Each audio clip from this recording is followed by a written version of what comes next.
Hey, for my video, for my show and tell, I chose to do I want to show you real here on my screen. I chose to do Outliers with elementary teachers who actually teach social studies.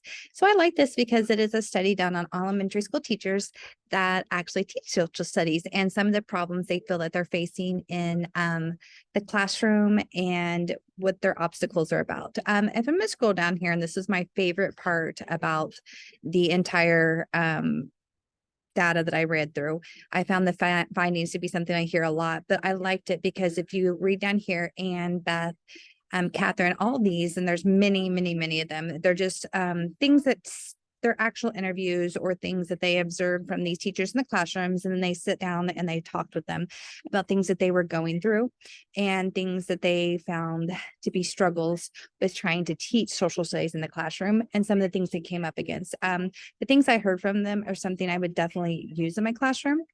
They, for example, Catherine talked about how she is an old school teacher, and how she has only about 15 minutes each day to teach social studies.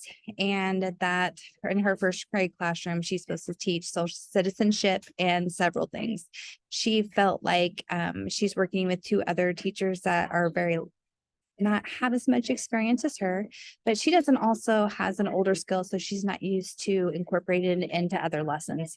So she feels like that her students will not be ready for social studies for second grade because it's not something that she has enough time to do.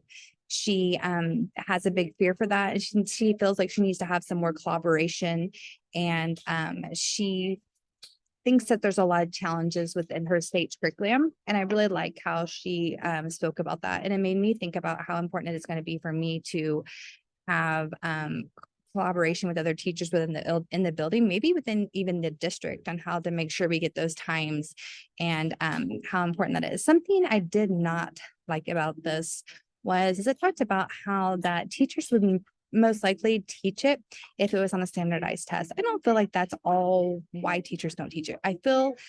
I disagree with that. I feel like teachers don't necessarily teach it because there's not time, and there's such a time crunch on the day-to-day. And I notice this in my classroom. There's such a time crunch, and there's so much emphasis put on the reading, the math, the language arts, that sometimes, and the writing, sometimes we want to fit it in, but it's not there. And I talked about how it's really important for teachers to do that, and that teachers need to set a time apart for that. And sometimes it needs to be more than 15 minutes. Sometimes they need to incorporate it. Sorry about that. If they need to incorporate it into other parts of their day so that they can get more of it in, and that teachers need to not feel so much pressure through their other subjects. I felt like most of the teachers wanted to teach social studies, that it's something that they cared about. That it's not something they weren't wanting to teach. It's something that they either did not know how to incorporate in their classroom. Their curriculum was too extensive. It was too difficult. It was not enough for them to go through. It was emphasis that was not put on necessarily by the district. And I feel like there was all different types. But what I did see, and I really did like, is that all teachers were striving to teach social studies, that most of the teachers saw that there was a great importance for that.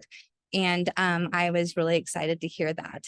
I would suggest this article mostly because of all the great interviews they gave through the actual individual teachers, not just somebody writing a research paper, but teachers that were experiencing this firsthand. Thank you.